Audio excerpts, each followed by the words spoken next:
So I just finished my last video, and I had it brought to my attention that I kept making the same mistakes. When I had uploaded it, I kept saying Starlight Shimmer.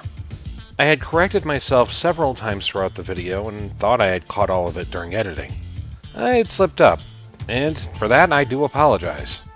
But I had also had this brought up by more than just myself. The characters are confusing and interchangeable. I don't want to say they're the same character, each one does have a personality, but all of them share the same stereotype. The book-smart, spellcasting unicorn whom has problem making friends. I get that sometimes people have the temptation to write the characters that have the same area of expertise. This sort of follows the trope of, you and I are cut from the same cloth when you have them confront each other as a hero and a villain. But MLP has done this more than just once. They've done it 4 times.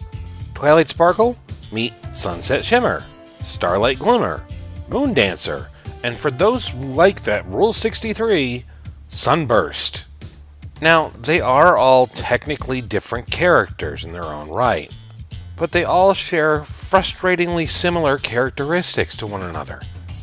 They're all unicorns, they all have something to do with magic in practice and or theory, they're all book smart, and they all have names that have to do with celestial bodies. I don't know what else to say. The writers seem to circle in that same formula when they create these characters, to a point where you have to wonder how much effort they're putting into it. The fact is, if you want to at least have some diversity, you should be trying to observe certain rules when creating your characters. There are characters that can share similar archetypes, but they shouldn't be interchangeable to the point of being a stereotype. There is such a tool that's used to avoid this. It's called the Myers-Briggs system. If you want a great explanation, albeit in a more general definition, I'd check the extra credits video on this topic. As they say, it helps a person avoid cardboard personalities and repetition in character design. The Myers-Briggs system shows this by having 16 different personality types. They ask, is a character introverted or extroverted in their actions? Do they rely on their senses or their intuition to make decisions? Do they make decisions based on thoughts and logic, or follow their feelings? And do the characters lead single-minded ways of coming to solutions, or do they have an open-minded approach?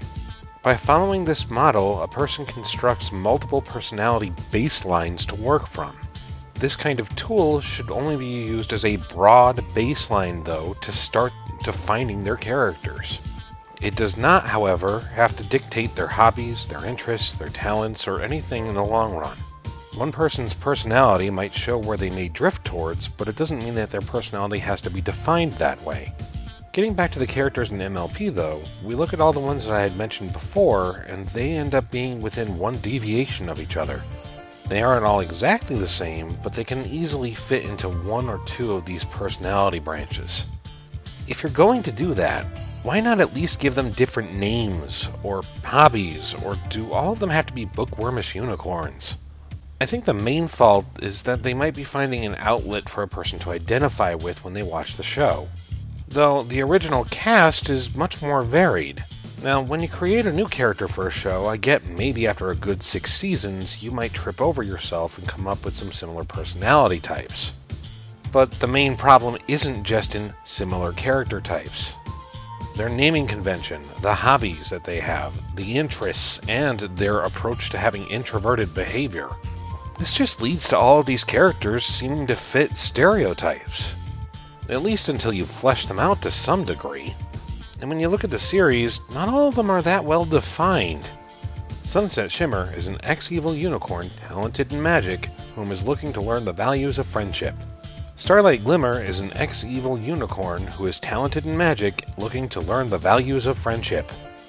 Twilight Sparkle is the princess of friendship, talented in magic, whom is still learning the values of friendship. Do we get to slightly deviate from the norm this time? Yeah? Okay. Moon Dancer is an introverted pony who got spurned and left behind, knowledgeable in magic, and comes back while learning the values of friendship. I don't think she quite breaks the mold, because early on in the episode, they demonstrate that she's kind of a copy of Twilight. A what if she had been left behind to not make friends. The only one to break this mold somewhat is Sunburst.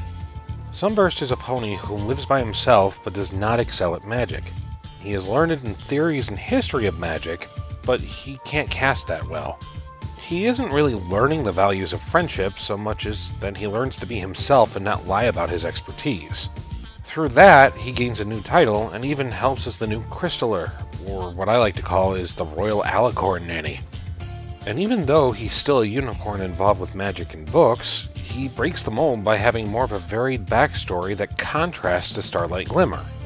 This in itself makes him more interesting. Now, personally, I like to see more varied spellcasters. Maybe the absent-minded, talented unicorn with an extroverted personality, or maybe a unicorn who isn't that much talented in magic as much as they have skills that are involving magic. Wait, we have that already? Oh yeah, Trixie. At any rate, what do you guys think? Leave your comments below. And as always, thanks for staying a while to listen.